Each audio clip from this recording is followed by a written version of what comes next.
All right, today we're jumping right into the book of Leviticus to break down one of the most detailed ancient rituals you'll ever find, the grain offering. Now, this might sound a little obscure, but when you look closely, the way it's structured, the symbolism, it's all incredibly precise. So, let's get into it. And get this, everything we're going to cover today comes from this single chapter, Leviticus chapter 2. I know, it looks pretty dense, right? But our whole goal here is to take this ancient text and make it make sense. By the end of this page won't just be a wall of words. It'll all click into place.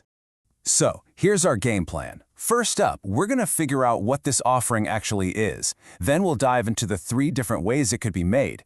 After that, we'll follow the offering to see who got what piece of it. And finally, we'll get into the really strict rules, the stuff that was forbidden and the ingredients that were absolutely required. Okay, let's start with part 1. What is an offering of grain? Before we get into any of the how-tos, we've got to clear up something that trips a lot of people up, especially if you're reading some of the older translations of the Bible. Yeah, if you happen to be reading the King James Version, you'll see the phrase meat offering, and naturally your brain goes straight to, a steak or something. But that's just a quirk of Old English. Back then, meat just meant food or meal in general. This offering was 100% plant-based, made from fine flour, 0 animals involved. So now that we know it's basically a special kind of bread or cake, how was it actually made? Well, the text lays out 3 specific ways to prepare it, almost like it's a page from an ancient sacred recipe book. And the level of detail here is, wow, it's really something. If you baked it in an oven, you could make either thick cakes or thin wafers. But here's the subtle difference. For the cakes, the oil had to be mingled into the dough. For the wafers, the oil was just anointed or kind of brushed on top. The second method used a griddle.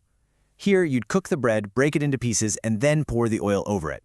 The third way was the simplest, just cooking the flour and oil together in a frying pan. And then on top of those 3 main methods, the text mentions one more special case. This was for the offering of the first fruits, from the very first harvest. For this, you'd use fresh green ears of grain, dry them over a fire, and then grind them up. A really unique offering for a special time of year. Okay, so you've made your offering. Now what? Well, it wasn't just a matter of tossing the whole thing on the altar. Nope.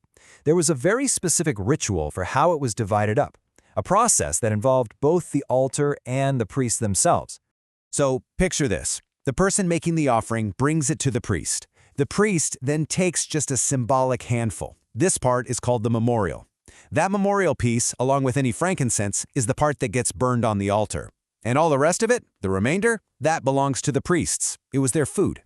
And this just shows you how sacred that leftover portion was. The text doesn't just say, the priests can eat it. It says that the remainder is a thing most holy of the offerings of the Lord made by fire. In other words, the part the priests ate was considered just as holy as the part that went up in smoke on the altar.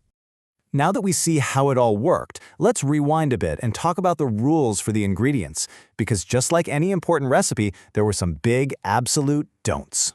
The 2 big no-nos were leaven and honey. Leaven, like yeast, is anything that makes dough rise and ferment. It was often seen as a symbol of corruption or impurity. And honey, which could mean either bees' honey or even sweet fruit syrups, was also banned from the altar fire, probably for very similar reasons tied to fermentation.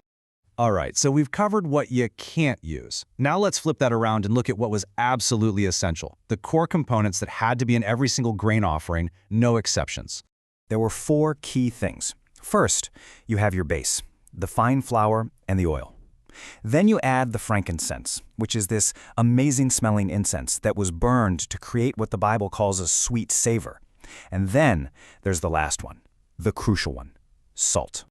See, salt wasn't just for a little extra flavor, it was an absolute requirement. In fact, the text gives it this incredibly powerful name, the salt of the covenant of thy God. That's a pretty big deal.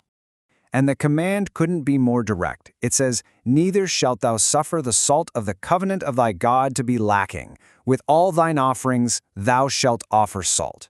There's no wiggle room there. It's an absolute rule for every offering. So what on earth does the salt of the covenant even mean? Well, think about it. In the ancient world, what did salt do? It preserved things. It stopped rot and decay. So as a symbol, it stood for permanence, for loyalty, for something that lasts forever. Adding salt was like a physical representation of the unbreakable, enduring agreement, the covenant, between God and his people.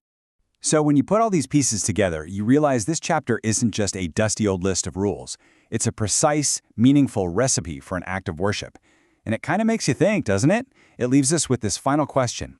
What kinds of rituals of giving or sacrifice, big or small, do we still follow in our own lives today?